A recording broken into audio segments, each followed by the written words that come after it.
হযরত মাওলানা তারেক জামিল সাহেব দামাত বারাকাতুহুম বলেন, দীর্ঘ 25 বছর টানা পৃথিবীর কত দেশের আমি ঘুরছি, উনি সারা বিশ্ব ঘুরে প্রমাণ বয়ান করেন যে এই 25 বছরের ভিতরে আমি আল্লাহকে সাক্ষী রেখে বলতে পারি, একবারের জন্য আমার চোখ কোনো ভিন নারীর দিকে ইচ্ছা করে আমি তুলিনি।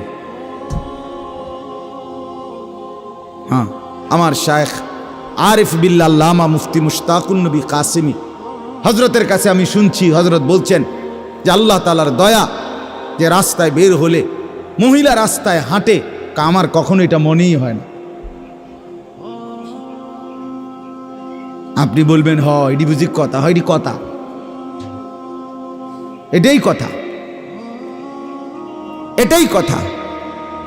আপনি বলবেন এটা বুঝি সম্ভব না। আপনি নিজের ব্যাপারে নাফরমানি করে নিজেরে নষ্ট করে ফেলছেন বইলা এখন সম্ভবটাও আপনার কাছে বুঝে আসতেছে, তাহলে এটাই সম্ভব।